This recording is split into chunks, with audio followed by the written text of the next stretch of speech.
তোমার ভালোবাসা বিবি আছে বাড়িতে, তোমার ভালোবাসা স্ত্রী আছে, আপনি পানসার চক চলে গেলেন, বিবির জন্য যদি 5 টাকা দামের একটা বিস্কিট নিয়ে বাড়িতে এলেন, আসার পর বিবিকে যদি বলেন, বিবিরা তোমার জন্য আমি বিস্কিট এনেছি রে বিবি, তোমার জন্য আমি মিষ্টি এনেছি, তোমার জন্য আমি অমুক তমুক এসেছি, দয়ার নবী বলেছেন, যদি নেকি মনে করে কোন আল্লাহর বান্দা, আল্লাহর বান্দি বিবির মুখে এখন বিস্কিট দিতে পারে, যদি বিস্কিট না জোটে নেকি মনে করে, যদি কোন আল্লাহর বান্দা ওয়াল থেকে 1 গ্লাস পানি নিয়েছে, যদি মহব্বত ভালোবাসা দিয়ে বিবির মুখে যদি 1 ঢোক পানি দিতে পারে, নবী আমার বলেছেন এটা হলো সাদকা। বাড়িতে আপনার গরু আছে, বাড়িতে ছাগল আছে, মাঠে কাম কাজ করার জন্য আপনি চলে গেলেন, 1 বড়া ঘাস কেটে নিলেন, বাড়িতে চলে এলেন, সুন্দর করে ঘাস কোটাকে আপনি সানি করলেন, ছোট্ট ছোট্ট করে কাটলেন, নেকি মনে করে যদি ওই গরুর জন্য, গায়ের জন্য, ওই মহিষের জন্য যদি আপনি নান্দে দিয়ে দিলেন, ওই গরুটার যদি আপনি পেট ভরিয়ে দিলেন, এটা হলো একটা সাদকা, এটা হলো একটা কি সাদকা, এটা একটা নেকি। এই করে করে নবী বলেছেন বিবির সাথে মিলন করা, বিবির সাথে সহবাস করা, বিবির সাথে হাত বিস্তারি করাও হলো নেকি, বিবির সাথে সহবাস করা ওটাও হলো নেকি, বিবির সাথে মিলন করা ওটাও হলো সাদকা।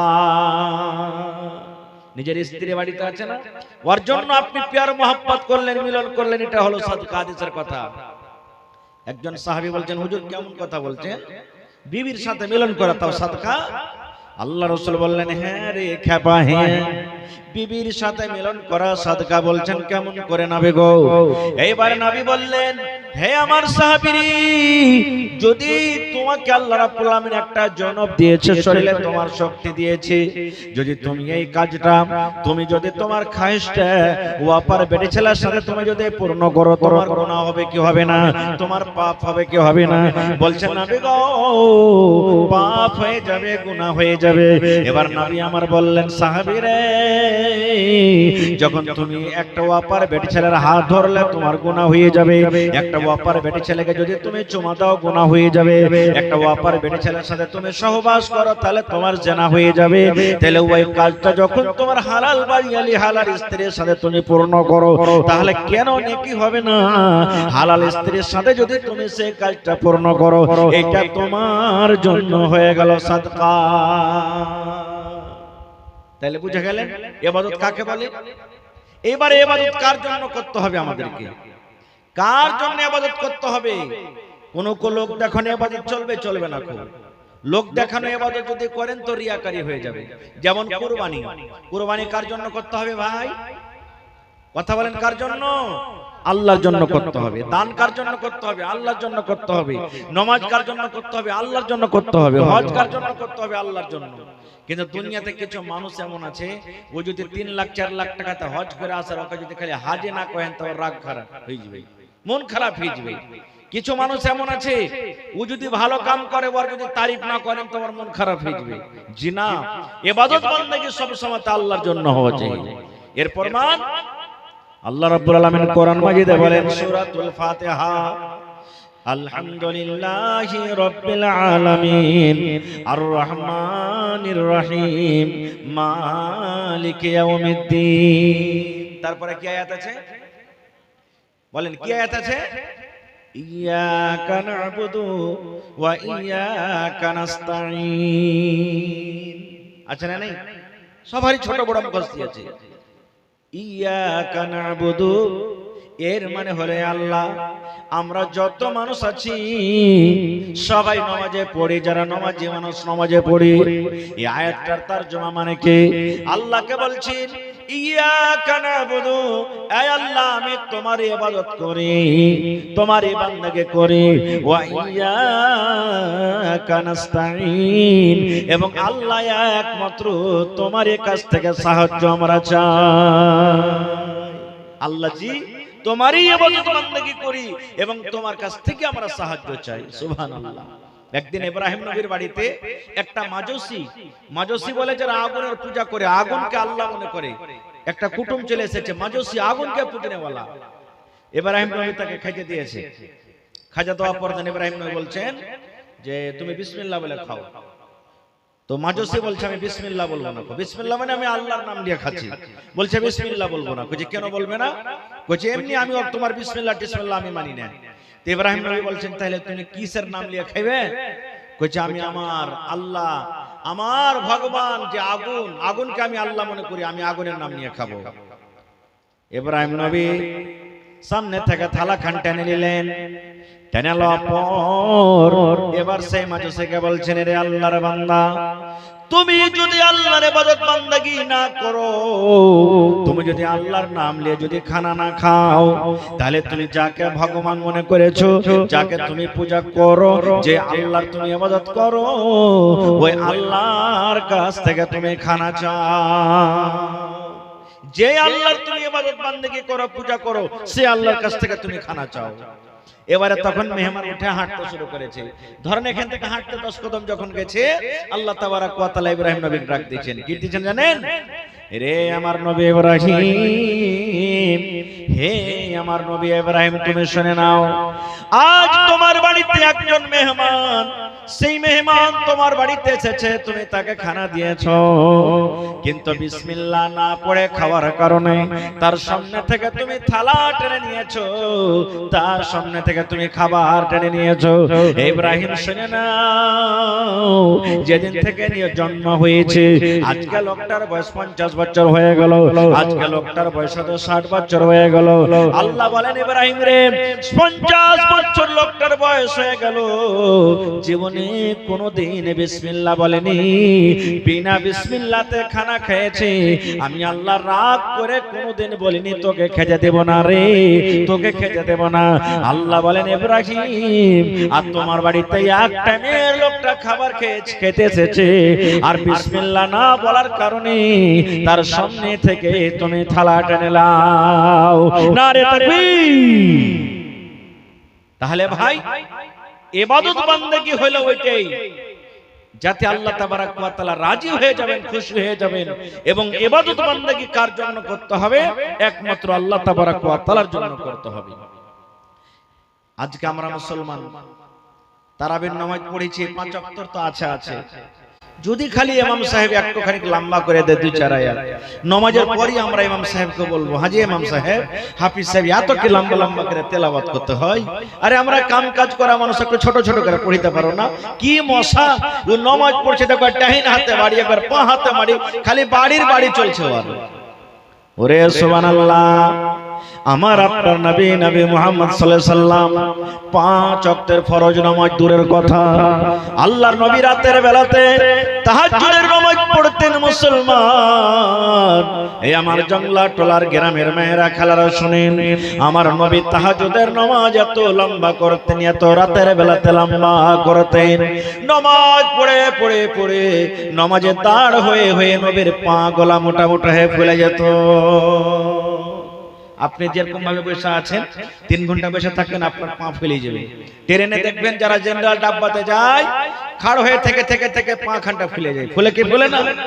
নবী আমার রাতের বেলাতে তাহাজ্জুদের নামাজ পড়ে পড়ে, নফল পড়ে পড়ে এত লম্বা লম্বা তেলাওয়াত করতেন, নবীর পা দুটো কিন্তু মোটা মোটা হয়ে ফেলে যেত। আল্লাহর নবীর বিবি মা আয়েশা রাদিয়াল্লাহু তাআলা আনহা নবীকে বললেন, নবী গো, আল্লাহ রাব্বুল আমিন আপনার আগেকার গুনাহ maaf করে দিয়েছেন গো নবীজি, আল্লাহ আপনার পিছনের গুনাহ maaf করে দিয়েছেন। আল্লাহ নবী গো, আগেকার গুনাহ আল্লাহ maaf করে দিয়েছেন, পিছনের গুনাহ maaf করে দিয়েছেন গো দয়ার নবী।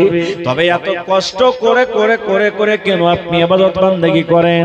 দেখেন এত লম্বা লম্বা তেলাওয়াত করেন নবী গো, তেলাওয়াতের কারণে আপনার পা মোটা মোটা হয়ে ফেলে যায়।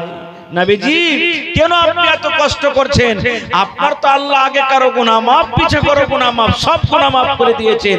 আপনি তো গুনাহ থেকে মাসুম, তো কি কারণে এত লম্বা লম্বা ইবাদত করছেন? নবী আমার কি বলেছিলেন জানেন? এই আমার ভাইরা খালারা শুনেন, আল্লাহর নবী বিবির কথাটা শুনে বলছেন, আয়েশা রে, আনাকুনা আবদান শাকুরা, আয়েশা আল্লাহ যে আমার গুনাহকে maaf করে দিয়েছেন, তবে আল্লাহ রাব্বুল আমিনের কি আমি শুকরিয়া আদায় করব না? আল্লাহর শুকরগুজার বান্দা আমি হব না? আল্লাহ যে আমার গুনাহকে maaf করেছেন, তো কি আল্লাহর আমি শুকরিয়া আদায় করব না? এ ভাই আমার মায়েরা খালারা, যদি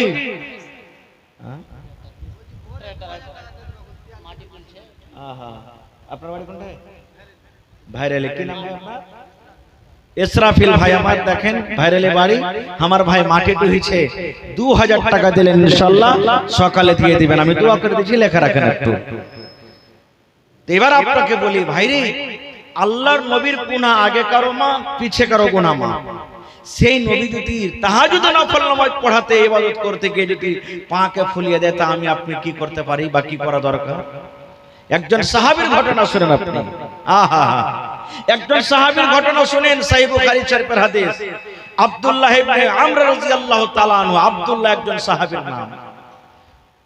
বিবাহ করার আগে ভালো করে শুনবেন, গোটা গোটা রাত ইবাদত বন্দেগী করে করে কাটিয়ে দেয়। দিনের বেলাতে রোজা, দিনের বেলাতে রোজা, আর রাতের বেলাতে শুতে না। গোটা গোটা রাত তাহাজ্জুদ পড়ে পড়ে কাটিয়ে দেয়। একদিন গেল, দুদিন গেল, 5 দিন গেল, 10 দিন গেল। ওর বাপ, আব্দুল্লাহর বাপ আমর রাদিয়াল্লাহু তাআলা আনহু তখন কি করলেন? বেটার বিয়ে দিয়ে দিলেন। আমরা কি করছি? যখন বেটা খাটতে শিখে তখন বেটার বিয়ে দিই। বেটা ইবাদত করতে পারছে কি পারে না, এদিকে আমরা দিনে আমাদের। আর সাহাবায়ে কেরামের আমল দেখেন। আব্দুল্লাহ বলছেন আমার বাপ বিয়ে দিয়ে দিলেন আমার। আমরা বলছেন আমি বেটার বিয়ে দিয়ে দিই। বেটার বিয়ে হয়ে গেল। কেন বিয়ে দিলেন? এই জন্য বিয়ে দিলেন যে আমার বেটা দিনের বেলাতে রোজা করছে আর রাতের বেলাতে তাহাজ্জুদের নামাজ পড়ছে।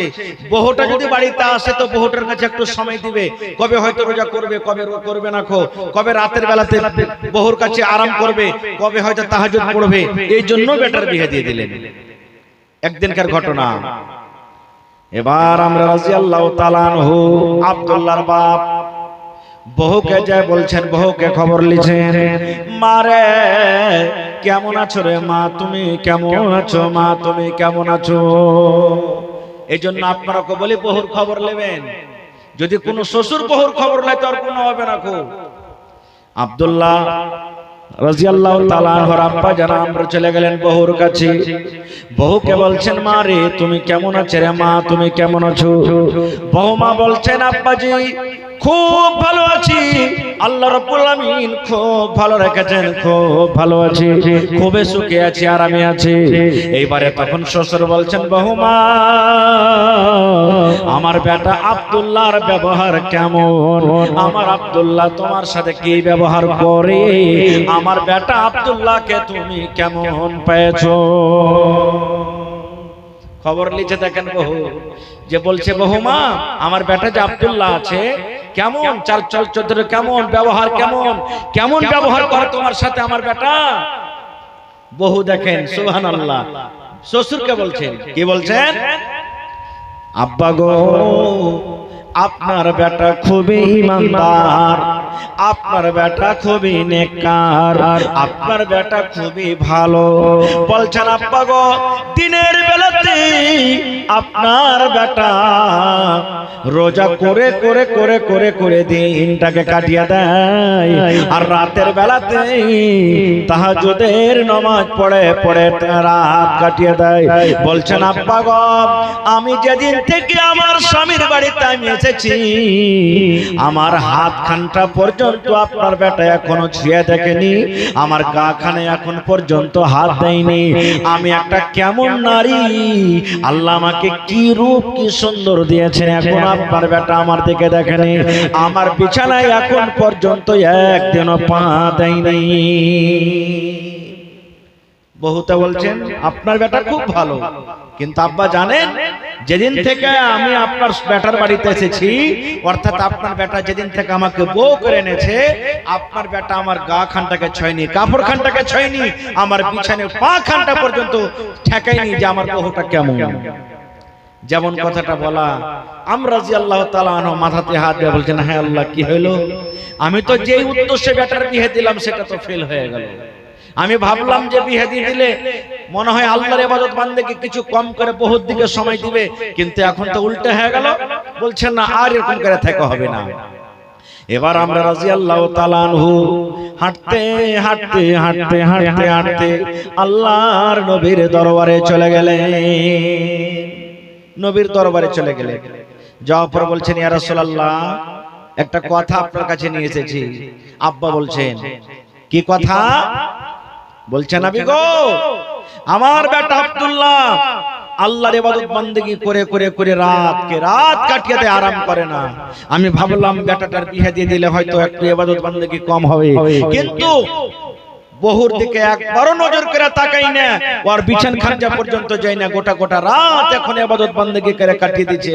আপনি পারলে তাকে একটু বুঝিয়ে দেন। বলছে এটা কথা না তো? হ্যাঁ। ঠিক আছে, তোমার বেটাকে পাঠিয়ে দাও। পরের দিন চলে গেলেন। এবার নবীজি কত জ্ঞানী মানুষ, নবীজি আমার কত হুঁশিয়ার মানুষ, নবীজি আমার কত বুদ্ধিজীবী মানুষ, দেখেন এবারে কিভাবে তাকে জিজ্ঞাসা করছেন। নবী আমার আব্দুল্লাহকে বলছেন, আয় আব্দুল্লাহ, তুমি রোজা কিভাবে রাখো বাবারে, তুমি রোজা কিভাবে রাখো? বলছেন নবী গো, আমি প্রত্যেক দিন রোজা রাখি, নফল রোজা রাখি। এইবারে নবী যে বলছেন তুমি 5 ওয়াক্ত নামাজ পড়ো? জি আমি পড়ি। নবী বললেন কোরআন কিভাবে পড়ো? বলছেন নবী গো, প্রত্যেক রাতে রাতে আমি তাহাজ্জুদের নামাজ পড়ে পড়ে গোটা কোরআনকে আমি শেষ করে দিই। আমি আলহামদুলিল্লাহ থেকে শুরু করি আর সূরা নাস পর্যন্ত এই 23 পারা কোরআন আমি এক রাতে আমি নামাজে তেলাওয়াত করে করে করে আমি শেষ করে দিই। একটা রাতে গোটা কোরআন শেষ। বুঝে দেখেন তো কেমন ইবাদত বান্দেগী ছিল তাদের। কথাটা যখন শোনা পর এবার নবীজি তখন বলছেন যে তুমি বিয়ে শাদী করেছো? বলছে জি হুজুর, আমার তো বহু বাড়িতে আছে। এবার নবী বললেন বিয়ে যখন তুমি করেছো রে বান্দা, তোমার স্ত্রী যখন বাড়িতে আছে, তুমি দিনের বেলাতে রোজা রাখো আর রাতের বেলাতে তাহাজ্জুদ পড়ে পড়ে রাতটাকে কাটিয়ে দাও, তাহলে তুমি তোমার বিবির কাছে তুমি কখন যাও? আয় আমার সাহাবী শুনো, আল্লাহ রাব্বুল আমিন তোমাকে চোখ দিয়েছে বান্দারে, এই চোখের তোমাকে হক আদায় করতে হবে। আল্লাহ তোমাকে যে একটা বাড়ি দিয়েছে, এই বাড়ির তোমার হক আদায় করতে হবে। আল্লাহ তোমাকে বিবি দিয়েছেন, বিবির তোমার হক আদায় করতে হবে। তোমার বাড়িতে মেহমান আসতে গেলে মেহমানের হক আদায় করতে হবে। আর সমস্ত হক ওয়ালার হককে মেরে যদি তুমি এক আল্লাহর ইবাদত বান্দেগী করো, এরকম ইবাদতে আল্লাহ রাব্বুল আলামিন খুশি হবেন না। তুমি সবারই হক মেরে খালি আল্লাহর ইবাদত বান্দেগী করবে, এরকম ইবাদত আল্লাহ খুশি হবে না। তখন সেই সাহাবী আব্দুল্লাহ বলছেন হুজুর তাহলে কি করব আমি? বলছে এক কাম করো, এক মাসে তুমি এক ফিরা কোরআন মাজিদ শেষ করো, মানে এক পারা করে প্রত্যেক রাতে তুমি তাহাজ্জুদের নামাজ তেলাওয়াত করো। বলছেন হুজুর প্রত্যেক রাতে রাতে এক ফিরা করে কোরআন শেষ করছে আর এক মাসে মাত্র এক ফিরা কোরআন শেষ করব, এর থেকে আমি আরো বেশি পারবো। নবীজি বললেন তাহলে 15 দিনে তুমি এক ফিরা শেষ করে দাও। বলছে নবী গো আর আমি বেশি বেশি করে পারবো নবী গো। এবার নবীজি বললেন সাহাবী রে 7 দিন থেকে বেশি তোমাকে পারমিশন দেওয়া যাবে না, 7 রাতের মধ্যে তুমি কোরআন শেষ করবে, ইয়ার থেকে তোমাকে বেশি পারমিশন দেওয়া যাবে না। এবার রোজা, নবীজি বললেন তুমি মাসে 3টা করে রোজা রাখো, প্রত্যেক দিন তোমাকে রোজা রাখতে হবে না, মাসে 3টা করে তুমি রোজা রাখো। এবার সে সাহাবী বলছেন নবীজি আর আমি বেশি বেশি করে রোজা রাখতে পারবো। এবার নবীজি আমার বললেন সাহাবীরা তাহলে তুমি মাসে 15 দিন রোজা করো আর 15 দিন তুমি রোজা রাখিও না। মানে দাউদ নবীর জামানাতে যেমন রোজা ছিল, দাউদ নবী একদিন রোজা রাখতেন একদিন ছেড়ে দিতেন, একদিন রোজা রাখতেন একদিন ছেড়ে দিতেন। এরকম ভাবে তুমি রোজা রাখো, একদিন তুমি রোজা রাখো একদিন রোজা ছেড়ে দাও। আজকে শুক্রবার তুমি রোজা রাখো, শনিবার ছেড়ে দাও, এবার রবিবার রোজা রাখো, সোমবার ছেড়ে দাও, মঙ্গলবার রোজা রাখো, বুধবার ছেড়ে দাও। এরকম ভাবে একদিন রোজা রাখো একদিন তুমি ছেড়ে দাও। এরকম করতে গেলে আল্লাহ রাব্বুল আমিন তোমার ইবাদতকে আল্লাহ কবুল করবে। তাহলে সাহাবায়ে কেরামের আমল কি ছিলেন ভাই? সাহাবায়ে কেরামের ইবাদত কি ছিলেন? এত বেশি বেশি তারা ইবাদত বندگی করতেন সুবহানাল্লাহ, যে তারাকে কম করতে বলা হতো আর আমরা কিন্তু করতে পারি না। সুবহানাল্লাহ। একদিন নবীজি মা আয়েশা রাদিয়াল্লাহু তাআলা আনহা বলেন, সহিহ বুখারী শরীফের হাদিস, বলছেন একদিন নবীজির বাড়ি আমার কাছে, নবীজির বাড়ি বিবির কে বানা ছিল। এটা হলো একটা বিবির বাড়ি, একদিন ওর কাছে থাকলেন। এটা হলো একটা বিবির বাড়ি, এক রাত ওর কাছে থাকলেন। এটা একটা বিবির বাড়ি, ওর কাছে একদিন থাকলেন। এই করে করে বাড়ি বানা ছিল। আল্লাহ নবীর বিবি মা আয়েশা রাদিয়াল্লাহু তাআলা আনহা বলছেন যে একদিনকার ঘটনা, নবী আমার কাছে আছেন। ঠিক আছে আছেন।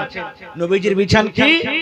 আজকে যে পালং, আজকে যে সোফা, আজকে যে আপনার তোশক, আজকে গাদলা, নানা রকমের বিছান। সুবহানাল্লাহ।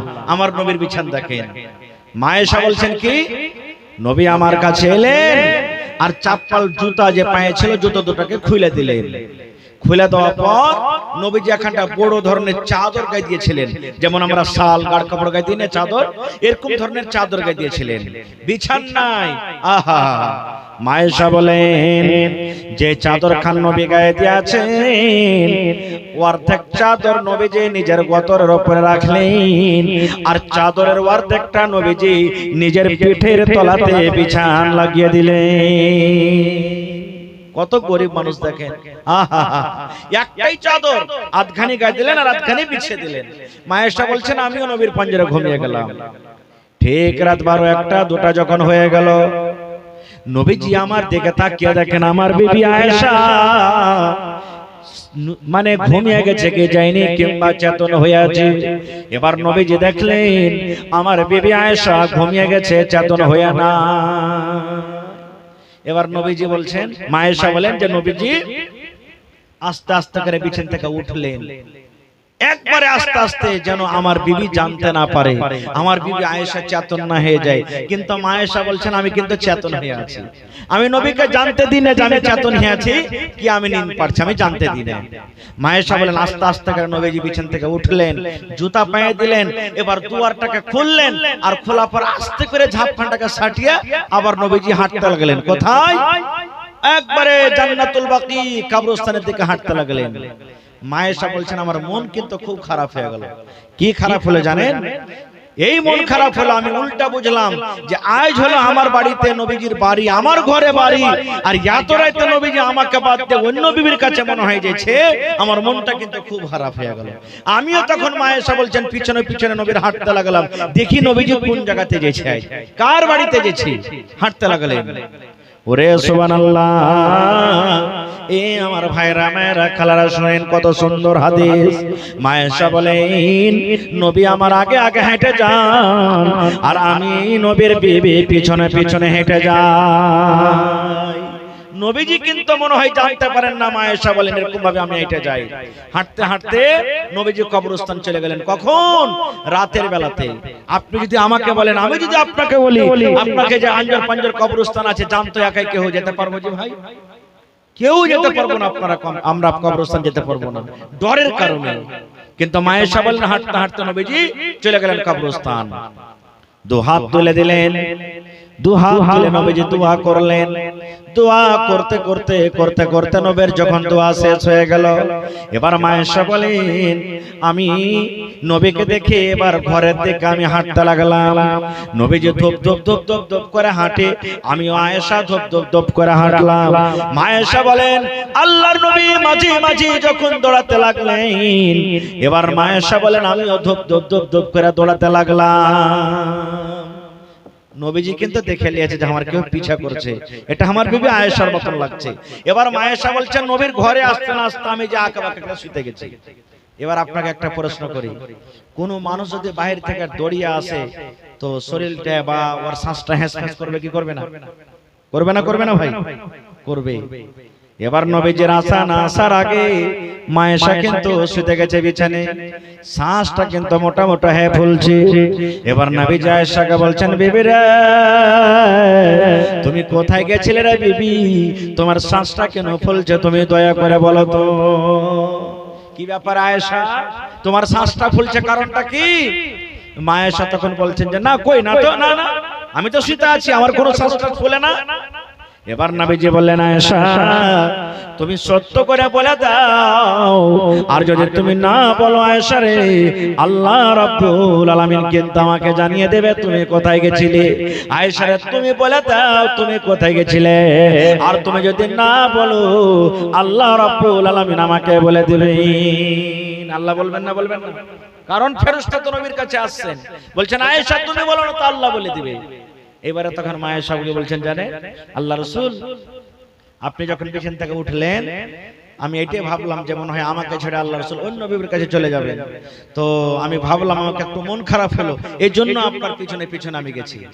দয়ার নবী কথাটা শোনার পর বলছেন, আয়েশা রে আমার উপরে কি তোমার বিশ্বাস হলো না? আমি তোমার বাড়িতে থেকে অন্য বিবির কাছে যাব তুমি কেমন করে ভেবে নিলে? এইবারে আয়েশা বলছে, নবী গো আমি কবরস্থান পর্যন্ত আপনার পিছনে পিছনে হাঁটতে হাঁটতে গেলাম, আপনি যে মাইয়াতের জন্য দোয়া করলেন, সমস্ত মুমিন মুসলমানের জন্য দোয়া করলেন নবী গো, সেই দোয়াটা একটু আপনি আমাকে শিখিয়ে দেন। আমার মা মরে গেছেন, আব্বা মরে গেছেন, দাদা মরে গেছেন, নানা মরে গেছেন, কত আত্মীয় স্বজন কবরের ভিতরে শুয়ে আছে, তাদের জন্য যদি আমি দোয়া করি কিভাবে দোয়া করব একটু কথাটা বলে বলো। এই আমার জংলা গ্রামের মায়েরা খালারা, আপনিও দোয়াটা শিখেন, ভাইয়েরা আপনারাও দোয়াটা শিখেন।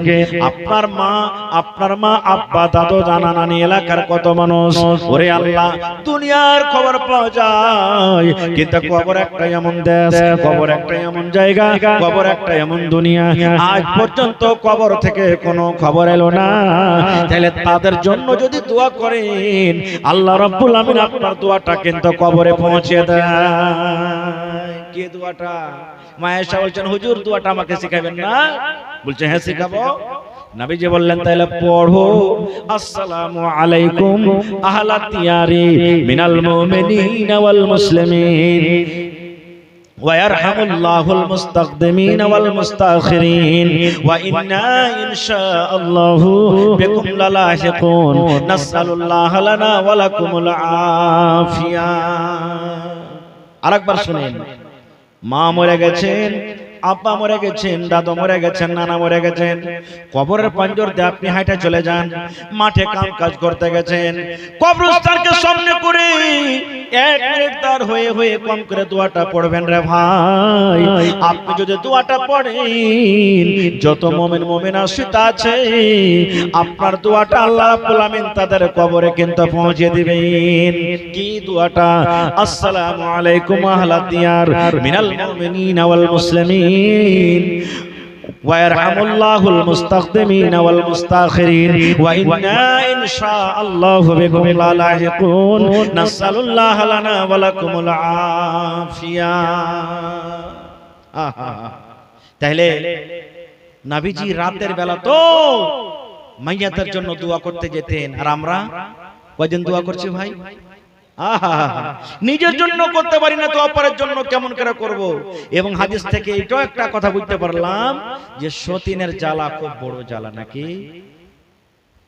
মায়ের সাথে এটাই প্রমাণ করেছিলেন যে আল্লাহর রাসূল মনে হয় আমার বাড়িতে আজকে বাদ দিয়ে অন্য বিবির কাছে চলে গেলেন, কিন্তু খারাপ মনে করতে হবে না, ওরা হলো উম্মাহাতুল মুমিনিন, নবীর যত বিবিরা ছিলেন সমস্ত মুসলমানের হলো কে মা। আর একটা হাদিস বলি আপনার সামনে, এটাও সহিহ বুখারী শরীফের হাদিস। আল্লাহ রাসূল সাল্লাল্লাহু আলাইহি ওয়াসাল্লামের 11 জন বিবি, একসাথে 7 জন বিবি বেঁচে থেকেছিলেন। নবীজি বাড়ি বানিয়ে নিলেন, আজ হাফসার বাড়ি, উম্মে সালমার বাড়ি, আয়েশার বাড়ি, সাউদার বাড়ি, এই করে করে নবীজি বাড়ি বানিয়েছিলেন। সমস্ত বিবিদের মধ্যে নবীজির একজন বিবি ছিলেন, ওর নাম হলো সাফিয়া রাদিয়াল্লাহু তাআলা আনহা। ওর হাতের সালন কিন্তু খুব স্বাদ মিঠে। এক একটা মেয়ে লোক থাকে না যে হাতের সালন আনবে তো খুব খাইতে মজা, মানে ভোগ নাই তা মনে হয় খাইবে এরকম। আর এক একটা মহিলা আছে যে ওর হাতের সালন কিন্তু তরকারি রান্না করবে তো ভালো লাগবে না খেতে। তো মা আয়েশা বলছেন একদিনকার ঘটনা, নবীজি আমার বাড়িতে আছেন, সেদিন আমার বাড়ি, আমার পাঞ্জরে নবী বসে আছেন, আর নবীজির আরেকজন স্ত্রী সাউদা রাদিয়াল্লাহু তাআলা আনহা একটু তরকারি চিনি মাটির বারতান, মাটির বারতানে করে তরকারি সাউদা সাফিয়া বলছেন ওর একটা দাসীকে চাকরনিকে যা নবীকে দিয়ে সোজা যাও, যদি বলে থেকে দিলে তো বলবে যে আপনার বিবি সাউদা দিয়েছে, সাফিয়া দিয়েছে। এবার সাফিয়া রাদিয়াল্লাহু তাআলা আনহা নবীজির একজন স্ত্রী, ওর কাছে কিন্তু বাড়ি নেই, চাকরনিটাকে বাটিতে করে একটু তরকারি চাকরনির হাতে দিয়ে পাঠিয়ে দিলেন, যাও। এবার যদি যাইছে তো দেখছেন নবীজি বসে আছেন, আর নবীজির পাঞ্জরে নবীর একজন স্ত্রী মা আয়েশা রাদিয়াল্লাহু তাআলা আনহা বসে আছে। এবার নবীকে যে তখন দিচ্ছেন আল্লাহ রাসূল ওই চাকরনিটা, আল্লাহ রাসূল নেন, আপনার জন্য আপনার স্ত্রী সাফিয়া তরকারি দিয়ে পাঠালছে।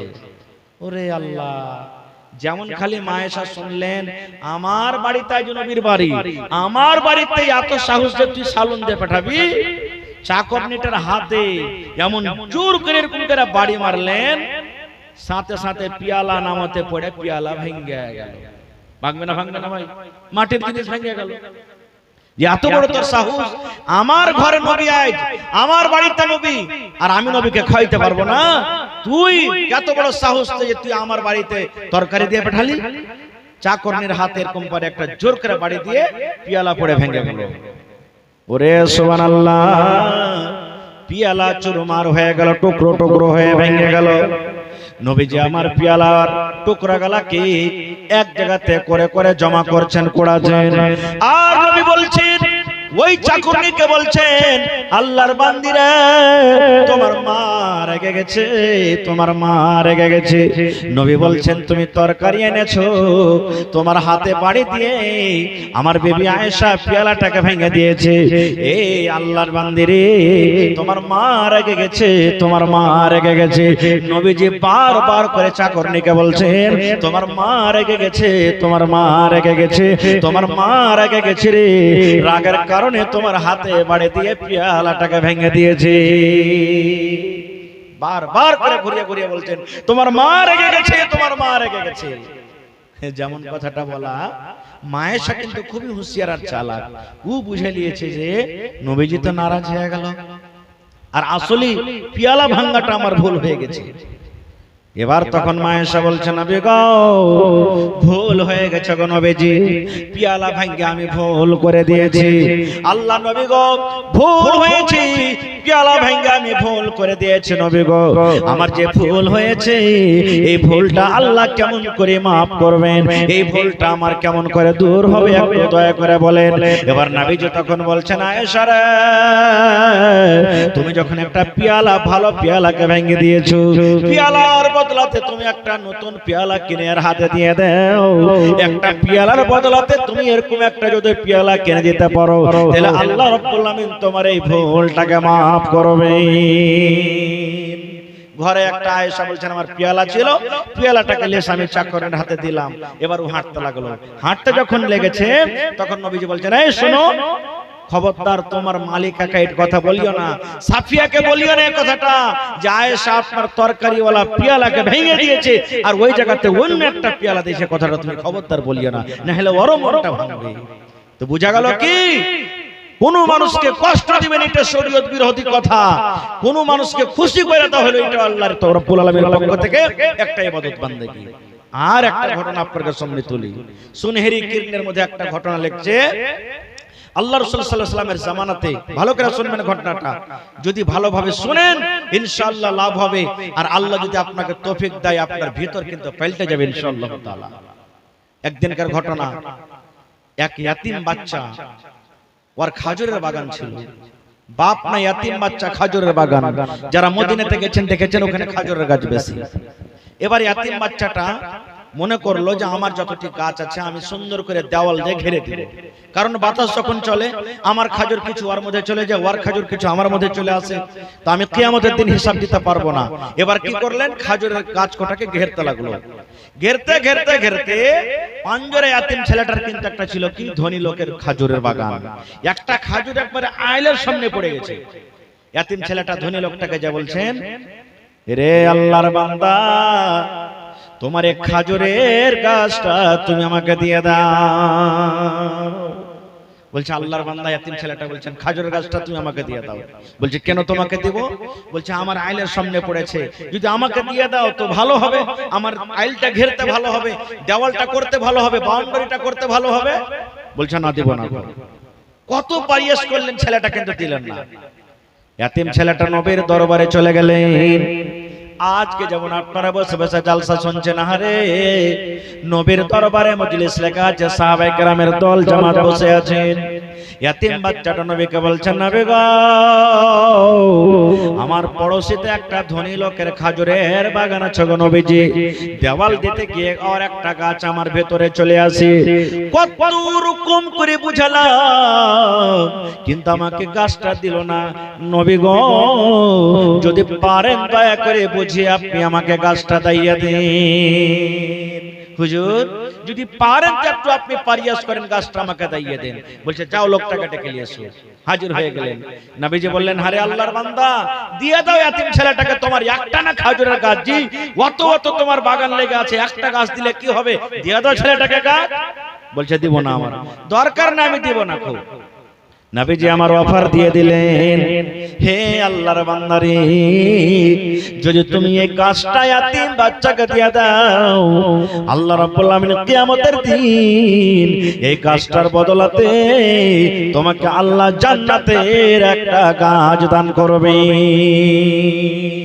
হে আল্লাহর বান্দা, নবীজি আমি অফার দিয়ে দিলাম, যদি এই খেজুরের গাছটা তুমি দিতে পারো, এই খেজুরের গাছের বদলাতে আল্লাহ জান্নাতে কি দেবেন?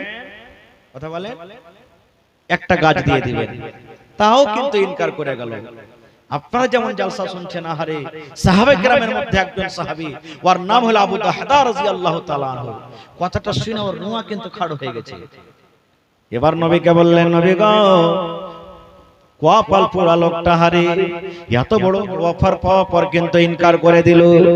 এবার আবু দাহদা বলছে, নবীজি, এই গাছটাকে যদি কোন আল্লাহর বান্দা, কোন আল্লাহর বান্দি যদি কিনে দিতে পারে এতিম বাচ্চাটাকে, এই গাছটা যদি কোন টাকা দিয়ে হোক, গাছ দিয়ে হোক, জমি দিয়ে হোক, সোনা দিয়ে হোক, চাঁদে দিয়ে হোক, যদি এই এতিম বাচ্চাটাকে যদি গাছটা কিনে দিতে পারে, তাহলে বলেন ওই লোকটাকে কি আল্লাহ রাব্বুল আমিন জান্নাতের ভিতরে একটা গাছ দান করবে? নবীজি ও ইনকার করলো, দিল না, কিন্তু ওই গাছটাকে কিনে যদি এতিম বাচ্চাটাকে দেওয়াইতে পারে, তো ওকে আল্লাহ কি দিবেন কিয়ামতের দিন? বলছে, হ্যাঁ আল্লাহ একটা গাছ দিবে। বলছে, নবীজি আমাকে 10 মিনিট সময় দেন, একটু খালি বসেন। দৌড়াতে লাগলেন, দৌড়াতে দৌড়াতে আবু দাহদা বাড়িতে চলে গেলেন। ওর একটা কিন্তু খেজুরের বাগান ছিল, বড় বাগান। কত গাছ ছিল জানেন? 700 গাছ ছিল। কত গাছ ছিল? 700টা গাছ ছিল। 700 খেজুরের গাছের একটাই বাগান। সুন্দর একটা বাগানের ভিতরে বাড়ি ছিল, আর বাগানের ভিতরে সুন্দর একটা কুয়া ছিল, ইন্দারা ছিল। এবার বাড়িতে ঢুকলেন, বিবিকে বলছেন, বিবি রে, আমার এই বাগানের কেওলা খান তুমি দিয়ে দাও, এই খাতিয়ান খান তুমি দিয়ে দাও। বিবি রে, আমার এই 700 গাছের খেজুরের খাতিয়ান খান তুমি আমাকে দিয়ে দাও। ভালোবাসা বিবি এখনকার মতন তলায়, তুমি কি করবে কেওলাজি, কি করবে, কি দরকার আছে, 100 রকম সওয়াল। কিন্তু যেমনই চাইলেন বাড়ি থেকে দিয়ে দিলেন স্বামীর হাতে। এবার আবু দাহদা দৌড়াতে লাগলেন, দৌড়াতে দৌড়াতে দৌড়াতে আল্লাহর নবীর দরবারে হাজির হয়ে গেলেন। এবার তখন ওই লোকটাকে বলছেন, ধনীরা, আমার হাতে দেখো 700 খেজুরের গাছের কেওলা, এই তুমি কেওলাটা নিয়ে নাও, আর এই দয়া করে এই বাচ্চাকে তুমি খেজুরের গাছটা তুমি দিয়ে দাও। হে আল্লাহর বান্দারে, আমার বাগানের ভিতরে একটা সুন্দর বাড়ি আছে, বাগানের ভিতরে সুন্দর একটা কুয়া আছে, আর 700 খেজুরের গাছের একটাই বাগান আছে রে আল্লাহর বান্দা, তুমি আমার বাড়ি নিয়ে নাও, তুমি আমার কুয়া ইন্দারা নিয়ে নাও, 700 খেজুরের বাগানের তুমি গাছ নিয়ে নাও, আর দয়া করে তুমি একটা খেজুরের গাছ তুমি এতিম বাচ্চাটাকে তুমি দিয়ে দাও। লোকটা মনে করছে তুমি মজা করছো নাকি? আরে তুমি মজা করছো কেন? একটা খেজুরের গাছের বদলাতে তুমি 700 গাছ দিয়ে দিবে আমাকে? বলছে, হ্যাঁ। দিয়ে দিলেন। আবু দাহদা কেওয়ালা খানটা ওর হাতে থামিয়ে এবার বাড়িতে চলে আসছে। বাড়িতে যখন ঢুকছেন আগুনের ভেতরে আর যাই না, এবার দেরি থেকে বিবিকে ডাকতে বলছেন, বিবি রে বাড়ি ছেড়ে দাও রে বিবি, বাড়ি ছেড়ে দাও। বিবি বলছেন, স্বামী গো কেন বাড়ি ছাড়বো? বলছে, বিবি রে এই বাগান বিক্রি করে দিয়েছি, এই বাগানটাকে বিক্রি করে দিয়েছি, এই বাগানকে বেচে দিয়েছি, আজ থেকে আমার বাগান নয়, এই বাড়ি আমার নয়। বিবি রে এই বাগানের ভিতরে যে ইন্দারা কুয়া আছে, এই কুয়াটা আমার নয়। ও ভালোবাসা বিবি, দরকারের যেগুলা সামান আছে সামান তুমি নিয়ে নাও, আর ছেলে মেয়েগুলাকে নিয়ে তুমি বাড়ি থেকে বের হয়ে যাও। আজকের পর থেকে এই বাগান আমার নয়, এই বাড়ি আমার নয়, এবং এই বাগানের ভেতরে কুয়াও আমার ইন্দারা নয়। ছেড়ে দাও, তাড়াতাড়ি করে এসো। এই আল্লাহর বান্দি দেখেন, এবারে আবু তাহাতা বলছেন, আমার স্ত্রী আমাকে বলছেন, স্বামী গো একটা কথা বলবো। বলছে কি? বলছে কত টাকাতে বিক্রি করলেন বাগানটা? বাগানটা কত টাকাতে বিক্রি করলেন? ওরে সুবহানাল্লাহ। আবু তাহাতা বলছেন, বিবি রে কত টাকাতে বিক্রি করতে পারিনি রে বিবি, জান্নাতের মাত্র একটা গাছের বিনিময়ে আমি এই বাগানকে বিক্রি করে দিলাম। বিবি রে জান্নাতের একটা গাছের বিনিময়ে, জান্নাতের একটা গাছের বদলাতে আমি এই বাগানটাকে বিক্রি করে দিলাম। এবার বিবি বলছেন, স্বামী গো জান্নাতে আল্লাহ যে একটা গাছ দিবেন গো স্বামী, যে গাছটা কত বড় হবে, গাছটা কত বড় একটু দয়া করে বলেন তো। এবার আবু দাদা বলছেন, বিবি রে আল্লাহর নবী বলেছেন জান্নাতের ভিতরে একটা গাছ হবে রে বিবি, কত বড় শুনে নাও। একটা সুন্দর মজবুত হাট্টা ঘাট্টা নওজওয়ান একটা যদি ঘোড়ার উপরে চড়ে নেয়, আর ঘোড়াটা হলো খুব মজবুত। আল্লাহ রাসূল বলেছেন, বিবি রে একটা নওজওয়ান হাট্টা ঘাট্টা নওজওয়ান শরীর মজবুত, আর যদি একটা সুন্দর তেজ ঘোড়াতে চড়ে নেয়, আর লোকটা যদি গাছের তলাতে ছায়াতে ছায়াতে গাছের তলাতে তলাতে হাঁটতে লাগে, কতদিন হাঁটবে বিবি রে? একদিন নয়, দুদিন নয়, এক সপ্তাহ, এক মাস নয়, এক বছর, 2 বছর নয়, মিয়াত আমিন। নবী বলেছেন ওই লোকটা ঘোড়ার পরে যদি চড়ে একদিন ও 1 সেকেন্ড আরাম না করে, এক লাগাতারে যদি 100 বছর পর্যন্ত গাছের তলা তলা তলা হেঁটে চলে যায়।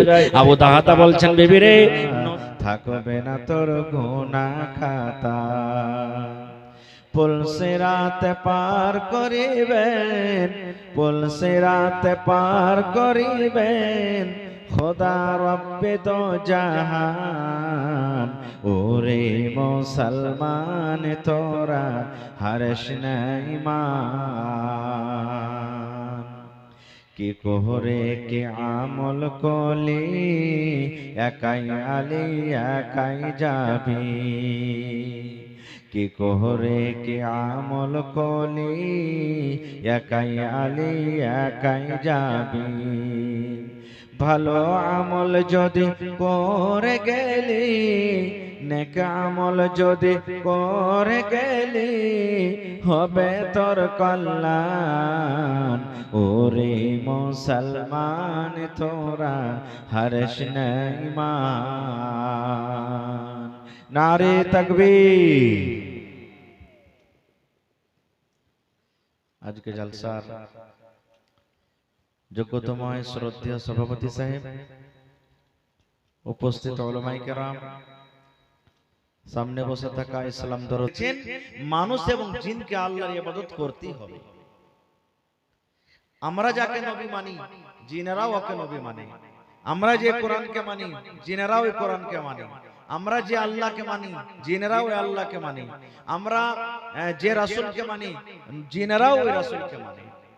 মানুষের মধ্যে যেমন ভালো মন্দ আছে, যে কেউ নামাজি পরজি মুত্তাকি ভালো, আর কেউ মন্দ খারাপ, জিনের মতো ভালো আছে মন্দ আছে, নেককার জিন আছে, ইমানদার জিন আছে, আর জিন। কিন্তু ভাই মুসলমান, আমরা কিছু মুসলমান এমন আছি যে সিজন নিয়ে ইবাদত করছি। আমরা সিজনে সিজনে ইবাদত করছি। যেমন একটা মাখের সিজন হয়, যেমন একটা চিনিয়া বাদামের সিজন হয়, আলুর সিজন হয়, বাগনের সিজন হয়, ভেন্ডির সিজন হয়। সিজনে সিজনে যেমন ফসল হয়, ওই মতো সিজনে সিজনে আমরা ইবাদত বান্দেগি করছি। বলবেন মাওলানা এটা ফের কেমন কথা? জি, আপনারা বলেন তো, মনে কেউ দুঃখ নেবেন না, আমি আপনাদের বোঝার জন্য বলছি। এখন যতটি লোক আমার ভাইয়েরা যারা নামাজ পড়ছেন, আলহামদুলিল্লাহ, ভালো কথা। কিন্তু যখন রমজান মাস চলে আসবে, এর থেকে বাড়বে না কমবে? আপনারা বলেন তো, একটু কথা বলেন, বাড়বে না কমবে? বাড়বে। বেশি মানে এত বাড়বে যে মসজিদ ছোট পড়ে গেল মনে হয় এক মাসের জন্য। এবার যেমনই ঈদের নামাজ পড়া হয়ে গেল, শাক যেমন পুটলি থেকে মায়েরা খালারা বাঁধে, আর কিছু ভাই ওরকম ভাবে নমাজ আর রোজার তারাবি কোটাকে সবটিতে পুটলি বাঁধবে, বাঁধে কবে মসজিদের কেটে তোকে ঝুলিয়ে থেকে থাক, ফের এক বছর পর যেটা আল্লাহ মাছ রাখে তাই সেটাকে খুলবো। এরকম হয় কি হয় না ভাই? একটা হয়ে গেল সিজন। আর সিজন কখন হয়? ঈদ বকরিদের সমাজে দেখবেন 1 বিঘা জমির একবার মাঠ, গোটা ঈদগাহ ভরে গেল, ওইটাই গ্রাম, ওইটাই এলাকা, জুমা মসজিদ ঘন্টা ভরে না। আর ঈদ বকরিদের দিন দেখেন যে গোটা একবারে মসজিদ ভরে গেল, ঈদগাহ ভরে গেল। হয়েছে কি হয়নি? তারপরে জানাজা দেখবেন, জানাজা দেখবেন জোহর আসর মাগরিব এশারে 20-5টা-10টা নামাজি। আর যদি জোহর পর যদি জানাজা হয় দেখবেন মোটামুটি 400-500 মানুষ হয়ে গেল জানাজাতে। তা আল্লাহ তাবারক ওয়া তাআলা কি খালি খাস খাস করে এই সমস্ত ইবাদতগুলো করার জন্য আমাদেরকে দিয়েছেন? না, আল্লাহ তাবারক ওয়া তাআলা ইবাদতের জন্য আমাদেরকে তৈরি করেছেন। ইবাদত বলতে কি? ওই নেক কাজ যে কাজে আল্লাহ তাবারক ওয়া তাআলা খুশি হয়ে যাবেন। যেমন আপনাকে 2-4টা উদাহরণ দিচ্ছি। আল্লাহ রাসূল সাল্লাল্লাহু আলাইহি ওয়াসাল্লাম বলেছেন, আপনি রাস্তা দিয়ে হাঁটছেন, হাঁটতে হাঁটতে দেখছেন একটা খোঁচ পড়ে আছে, কাঁটা পড়ে আছে। আপনি চোখে দেখলেন যেটা হলো কাঁচ, এটা হলো খোঁচ, আপনি চোখে চোখে দেখলেন।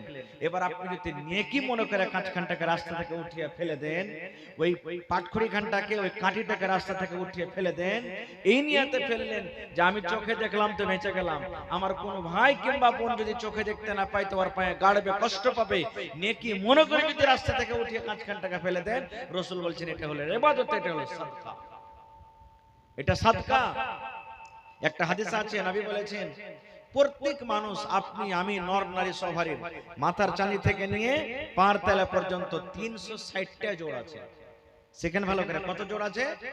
360টা জোড় আছে। আর আল্লাহ রাসূল বলেছেন প্রত্যেক জোড়ে জোড়ে আপনাকে সাদকা করতে হবে, আমাকে সাদকা করতে হবে, আর প্রত্যেক দিন সাদকা করতে হবে। এবার আপনাকে একটা উদাহরণ দিচ্ছি। আপনি মাঠে কাম কাজ করতে চলে গেলেন, সারা দিন কাম কাজ করে ধরেন 500 টাকা পেলেন। এবার শরীরে কতটি আপনার জোড় আছে? 360টা। 1 টাকা করে যদি একটা জোড়ের বদলাতে দান করেন, সাদকা করেন, তো 360 টাকা লাগলো। সারা দিন কাম কাজে কতটি টাকা ইনকাম করলেন? 500 টাকা। 500 টাকাতে 360 টাকা আপনি দিয়ে দিলেন, সাদকা করলেন, দান করলেন, বাঁচলো কতটি ভাই? 140 টাকা বাঁচলো। 140 টাকাতে আপনার কাপড় আছে, কলম আছে, কপি আছে, বাচ্চার টিউশন আছে, এলাচ আছে, দানা আছে, তেল আছে, সব রকম আছে। এবার কি হবে? তো শুধু দান করাটা আপনার সাদকা নয়। নবী বলেছেন, কি বলেছেন?